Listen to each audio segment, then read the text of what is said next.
नमस्कार दोस्तों, कैसे हैं आप सब लोग? स्वागत है आपका क्रैक जी के एग्ज़ाम पर।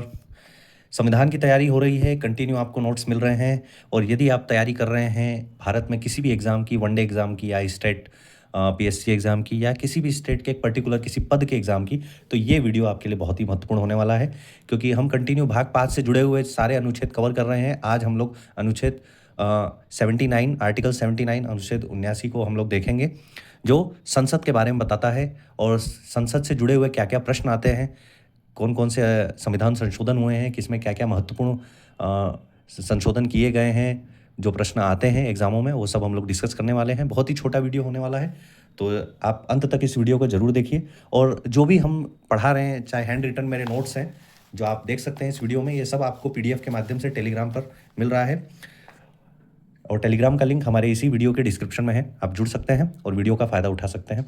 तो आइए हम लोग स्टार्ट करते हैं। संसद क्या होती है? संसद और किन-किन लोगों से मिलके संसद बनता है? तो पहले एक बार इसको देख लिया जाए और फिर उसके बाद मैं नोट्स से बताऊँगा कि क्या-क्या क्वेश्चन और महत्वपूर्ण हैं। ठीक है? तो संसद जो अनुच्छेद 79 में संघ के लिए एक संसद होगी, ये बात कही गई है कि संघ के लिए संसद होगी। आपको पता होगा कि भाग 5 अनुच्छेद 52 से लेके 151 तक कवर करता है। अनुच्छेद 52 से लेके 151 तक, ठीक? और फिर भाग 6 अनुच्छेद 152 से लेके 217 तक। तो हम लोग कंटिन्यू अभी हम लोगों ने राष्ट्रपति देख लिया, उपराष्ट्रपति देख लिया, क्या मंत्रियों की वरीयता क्रम होती है, ये सब हम लोगों ने वीडियो देख लिया है। यदि आप लोगों ने वो वीडियो नहीं देखा है, तो एक बार आप हमारे चैनल के माध्यम से वीडियो को देख सकते हैं और या पूरा मैंने उसका प्लेलिस्ट बना दिया है। आप देख के उस चीज़ का कंटिन्यू फ़ायदा उठा सकते हैं और line by line her article को आप बहुत अच्छे से, बहुत ही आसान भाषा से समझ सकते हैं। ठीक है? तो आज हम अनुच्छेद 79 की बात करेंगे, जिसमें कहा गया है कि संघ के लिए एक संसद होगी जो राष्ट्रपति और 2 सदनों से मिलकर बनेगी, जिनके नाम राज्यसभा और लोकसभा होंगे। ठीक है? अब यदि आपको ये नहीं पता है कि राज्यसभा का नाम राज्यसभा कब पड़ा है, तो ये भी आपको पता चल जाएगा। ठीक? तो पहले आपको ये पता होना चाहिए कि जो संसद के अंग हैं, वो किन-किन लोगों से मिलके बना है? राष्ट्रपति, राज्यसभा और लोकसभा। ठीक है? राष्ट्रपति जो होता है, कार्यपालिका का संवैधानिक प्रमुख होता है। राज्यसभा आपको पता है उच्च सदन, अपर हाउस कहलाता है और लोकसभा निम्न सदन, लोअर हाउस कहलाता है। ठीक है? तो राज्यसभा के बारे में अनुच्छेद 80 में कहा गया और लोकसभा के बारे में अनुच्छेद 81 में कहा गया। ये सब हम लोग अभी और डिटेल में पढ़ने वाले हैं, परंतु आपको आज संसद समझ में आया जाएगा। ये देखिए यहाँ पे संवैधानिक प्रावधान कहाँ है इसका, संसद का? तो भाग 5 में अध्याय 2 में अनुच्छेद कितने से कितने तक? 79 से लेके 122 तक में पूरा आपको संसद के बारे में, फिर राज्यसभा, लोकसभा, ये सब आपका कवर होगा। ठीक है? और इसके कार्य क्या है? केंद्र स्तर पर विधि निर्माण का इसका कार्य है। संसद का क्या कार्य है? तो केंद्र स्तर पर विधि का निर्माण, यहीं पे बैठ के लोग इंपॉर्टेंट डिसीजन लेते हैं कि किस प्रकार देश को चलाना है, क्या नियम होने चाहिए, क्या अधिनियम होने चाहिए, क्या एक्ट बनने चाहिए, ये सब यहीं बैठ के होता है।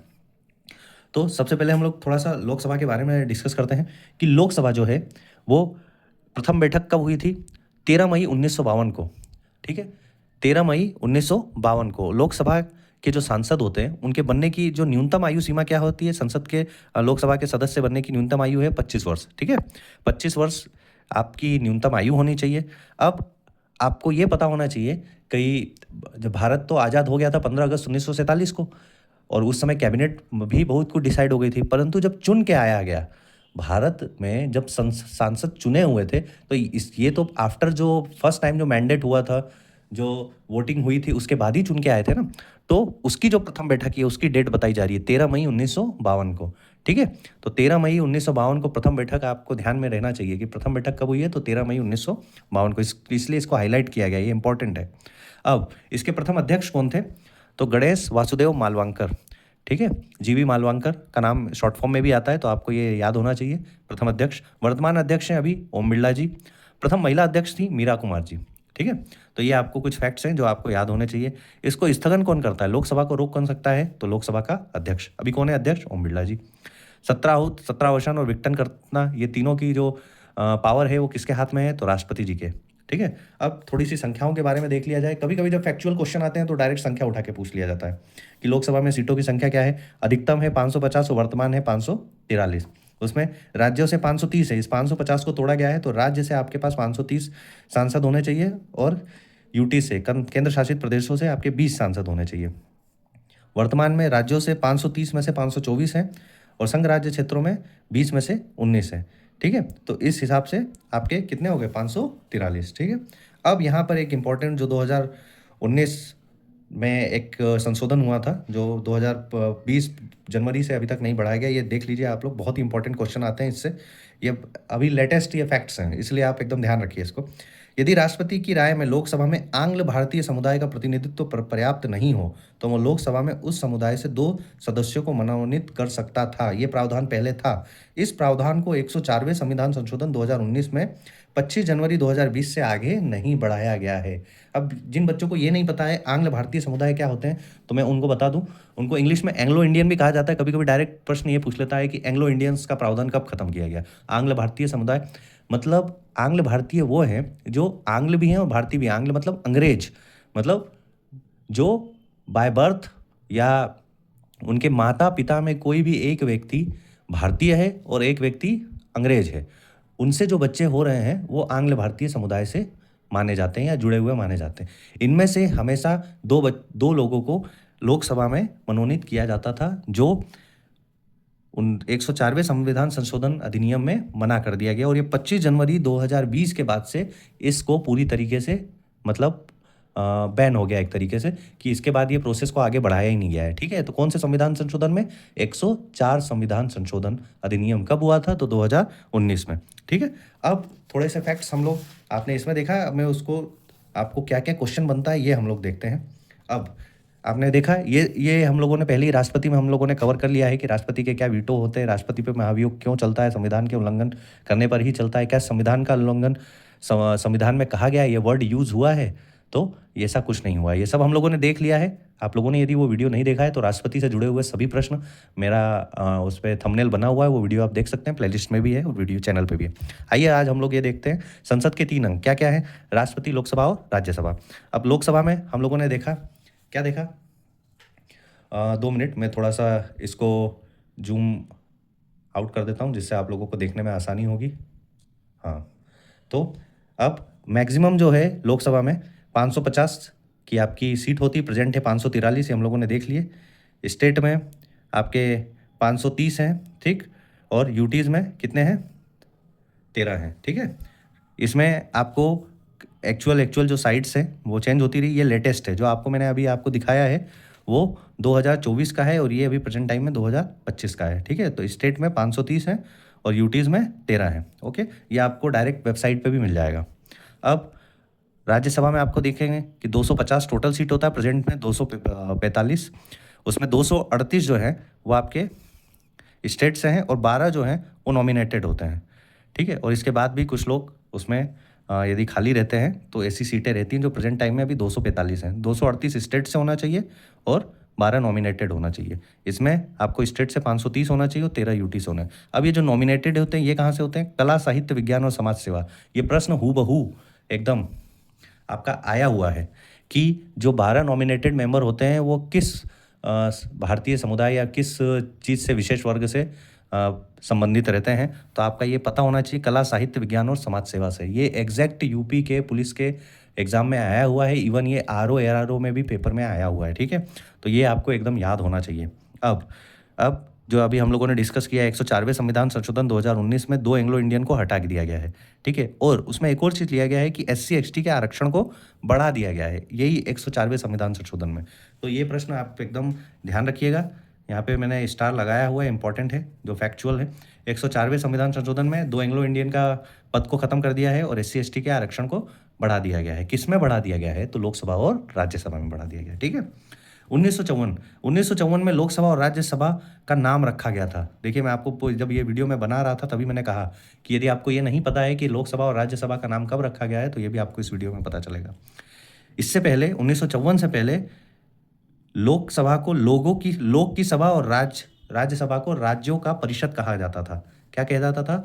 लोकसभा को लोक की सभा और राज्यसभा को राज्यों का परिषद कहा जाता था। कब से? 1954 से पहले।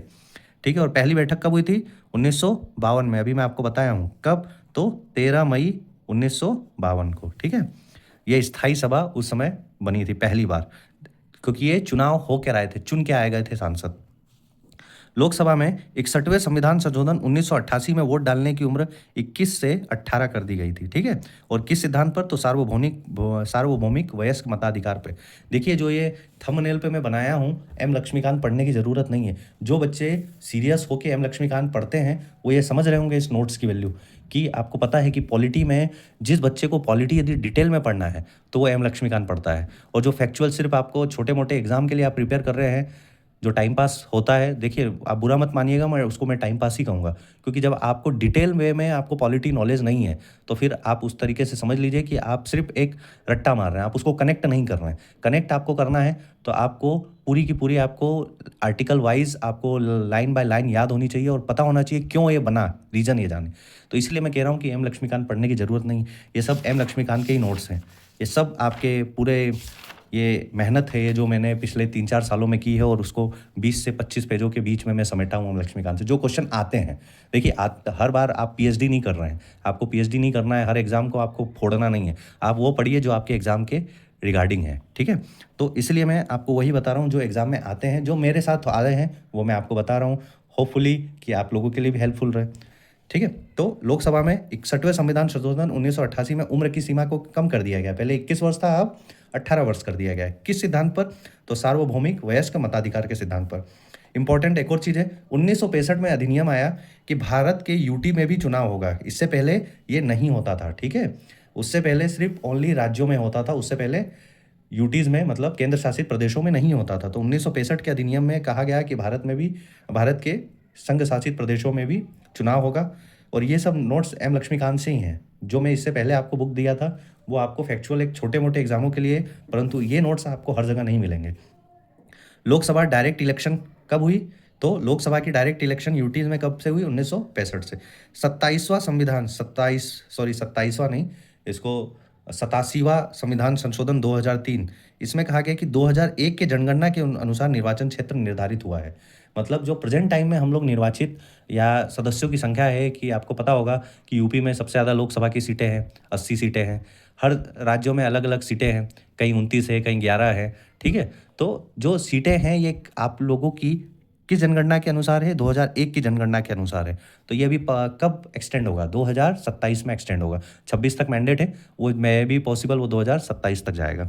तो इस तरीके से हम लोग ये देखिए कि लोकसभा और राज्यसभा में कितनी सीटें हैं, क्या क्या इंपॉर्टेंट फैक्ट्स हैं लोकसभा और राज्यसभा से जुड़े हुए। इसको भी आपने देख लिया होगा और इसको भी आपने देख लिया होगा। आने वाले वीडियोज़ में हम लोग डिटेल में डिस्कस करेंगे लोकसभा और राज्यसभा। लोकसभा के लिए मैं अलग वीडियो बनाऊंगा, राज्यसभा के लिए अलग वीडियो बनाऊंगा, क्योंकि मैं ये चाहता हूं कि जो क्वेश्चन आ रहे हैं वो छूटे नहीं। किसी भी इंपॉर्टेंट क्वेश्चन को यदि मैं स्किप कर रहा हूं तो फिर वो आप लोगों के लिए एग्जाम में थोड़ा सा नंबर कम करने की वो बात हो जाएगी। तो मैं ऐसा रिस्क नहीं लेना चाहता हूँ। यदि आपको मेरी मेहनत अच्छी लग रही है तो ये बिल्कुल वीडियो को लाइक करिए, सब्सक्राइब करिए और अपने दोस्तों को भी शेयर करिए। और जो ये पीडीएफ है ये आपको टेलीग्राम के माध्यम से मिलता रह रहा है। जो बच्चे मुझसे जुड़े हुए हैं वो इसकी वैल्यू समझ रहे हैं। बाकी आप लोग भी इस तैयारी करते रहिए और जुड़े रहिए क्रैक जीके एग्ज़ाम से। तब तक के लिए नमस्कार, जय हिंद।